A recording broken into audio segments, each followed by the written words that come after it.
بسم اللہ الرحمن الرحیم۔ السلام علیکم ورحمۃ اللہ۔ رمضان المبارک کے کچھ مقاصد ہیں، جن میں پہلا مقصد یہ کہ اللہ تعالیٰ نے روزہ تم پر فرض کیا، اس لیے فرض کیا کہ لعلکم تتقون، تاکہ تم متقی ہو جاؤ، تقوی اختیار کرو۔ تقوی کیا ہے؟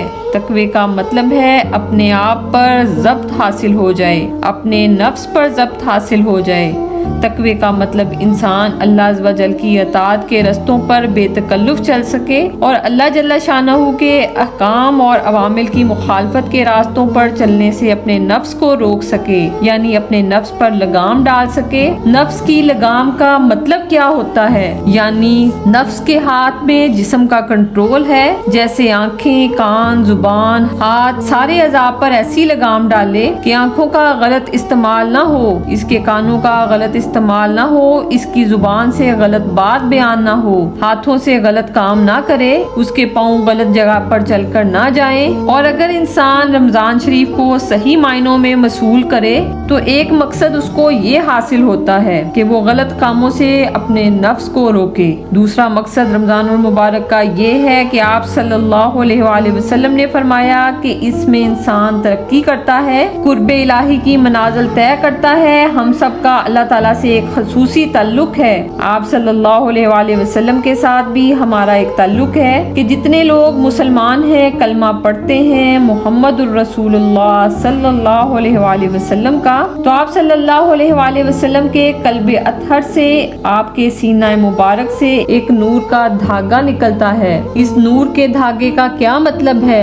وہ نور کا دھاگا روشنی ہے، وہ نور ہے جو آپ کے قلب مبارک سے نکلتا ہے اور ہر مومن کے دل کے اندر جا رہا ہے۔ ہر مومن کی ایک تار ہے جو آقا دو جہاں سرور کونین صلی اللہ علیہ وآلہ وسلم کے قلب مبارک کے ساتھ بندھی ہوئی ہے۔ علامہ عبدالعزیز کہتے ہیں جو بندہ مسلمان ہے وہ اسی تعلق کی وجہ سے مسلمان ہے، یہ اس کے اور آقا نامدار کے درمیان ایک رشتہ ہے اور تعلق ہے۔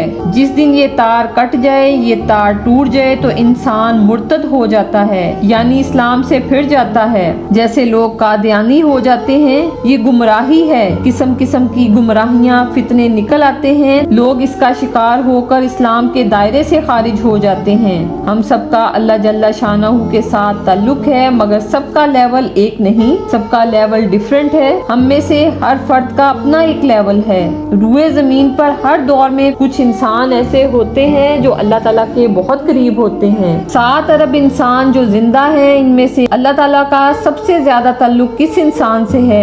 کوئی خوش نصیب ہوتا ہے۔ بعض افراد ایسا تعلق بنانے کے لیے وظائف پڑھتے ہیں کہ ہمیں پتہ چل جائے کہ کون اللہ کے اس قدر قریب ہے۔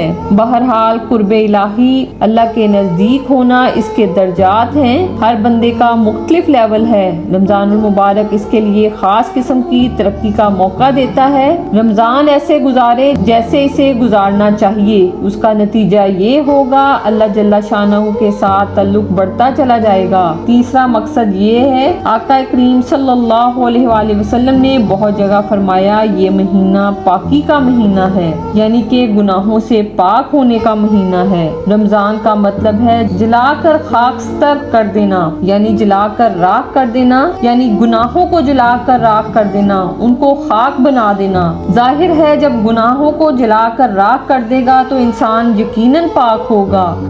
چوتھا مقصد آپ صلی اللہ علیہ وآلہ وسلم نے جو ترغیبات دی ہیں اس میں سے یہ کہ اجر بڑھا دیا جاتا ہے، اجر بڑھا کر فرضیت تک لے جایا جاتا ہے۔ ہر چیز کا ثواب 10 گنا سے بڑھا کر 700 گنا تک پہنچا دیا جاتا ہے، اور جس کا جتنا اخلاص زیادہ ہوگا اس کا اجر بھی اتنا ہی زیادہ ہوگا۔ حضرت سیدنا عبداللہ ابن عباس رضی اللہ تعالیٰ سے روایت ہے کہ محبوب رب العالمین سید الانبیاء والمرسلین صلی اللہ علیہ وآلہ وسلم کا فرمانے دل نشیں ہے، اللہ جل شانہ ماہ رمضان میں روزانہ افطار کے وقت 10 لاکھ ایسے گناہگاروں کو جہنم سے آزاد فرماتا ہے جن پر گناہوں کی وجہ سے جہنم واجب ہو چکی ہوتی ہے۔ نیز شب جمعہ اور روز جمعہ، یعنی جمعرات کو غروب آفتاب سے لے کر جمعے کو غروب آفتاب تک کی ہر گھڑی میں ایسے 10 لاکھ گناہگاروں کو جہنم سے آزاد کیا جاتا ہے جو عذاب کے حقدار قرار دیے دیے جا چکے ہوتے ہیں۔ تو رمضان المبارک اتنا مبارک مہینہ ہے، اللہ کریم ہمیں اس مہینے کی برکتوں سے فیضیاب ہونا نصیب فرمائے اور اس کا ادب و احترام کرنے کی توفیق عنایت فرمائے، آمین، جزاک اللہ الخیر۔